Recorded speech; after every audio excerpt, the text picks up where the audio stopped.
Hey kid, quit snapping those photos. Oh, sorry, officer. In fact, hand over that camera right now. But my summer camp photos are on there. Will I ever get it back? Watch out, kid. If you keep talking back, I'll have to arrest you. Oh, no, please, officer. I didn't know I was doing anything wrong.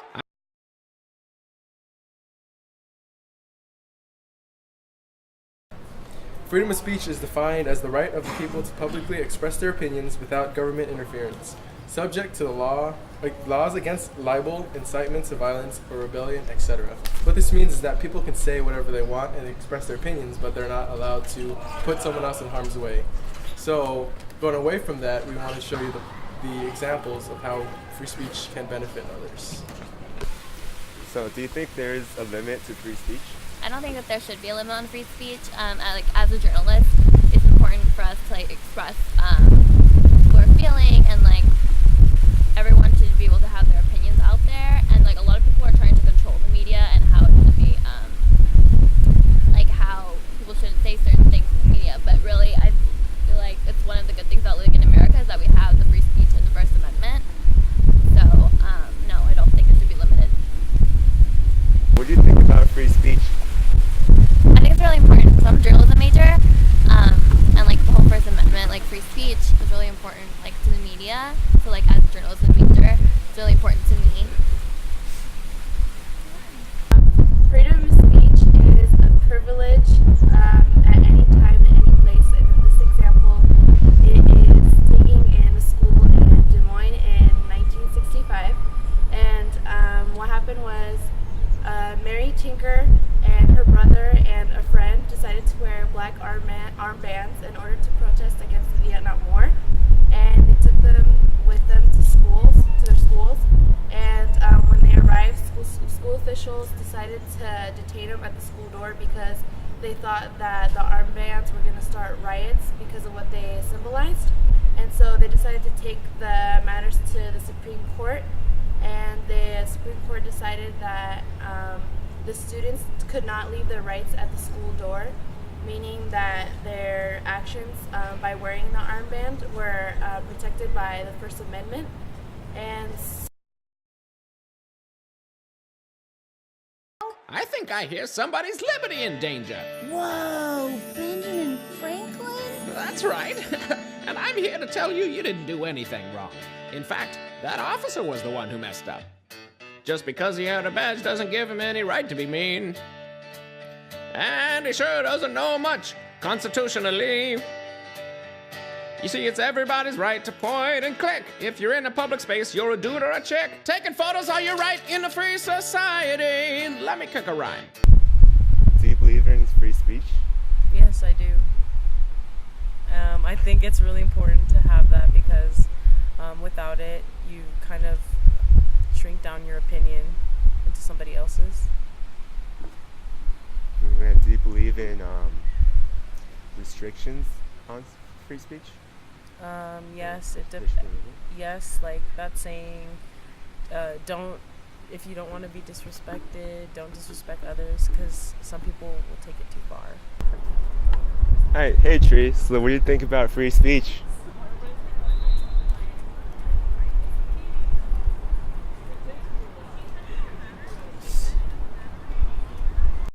Ever since the creation of man, freedom of speech has always played a very important role. For example, in 1965, 10th grade biology teacher Susan Epperson argued that a 40-year-old Arkansas statute prohibiting the teachings of human evolution violated the First Amendment right. Specifically, the Establishment Clause, which states Congress cannot create any laws respecting any religions. The case was eventually taken to the Arkansas Supreme Court, where the ruling was in favor of Epperson in a unanimous decision. Obviously, this case has built a bridgeway for our younger generation to further enhance their education with no limitations such as religion.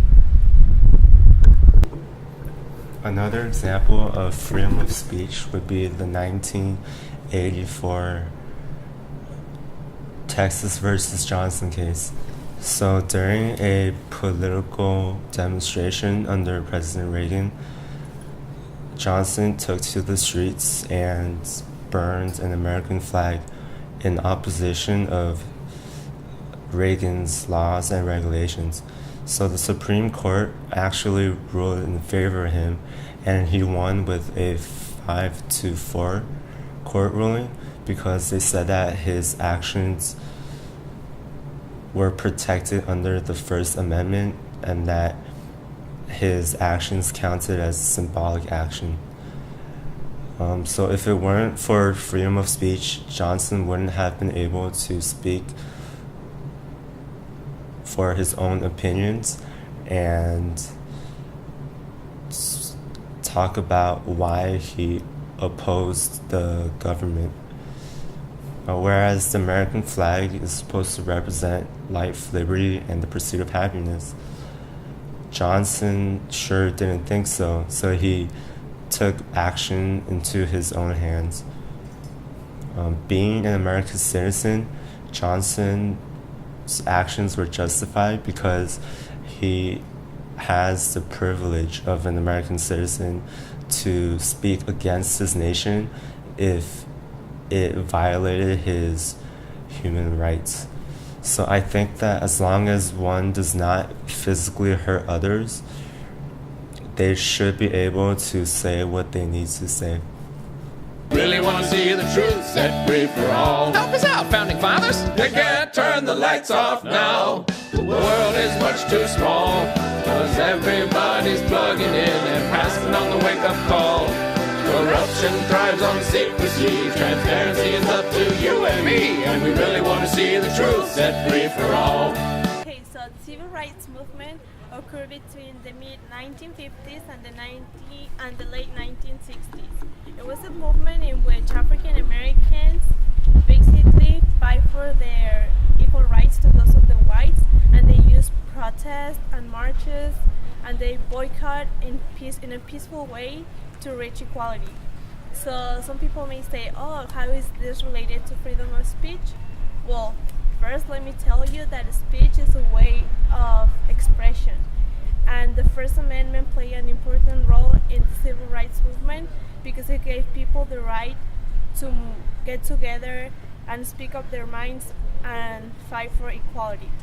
Without freedom of speech, we wouldn't be able to speak up.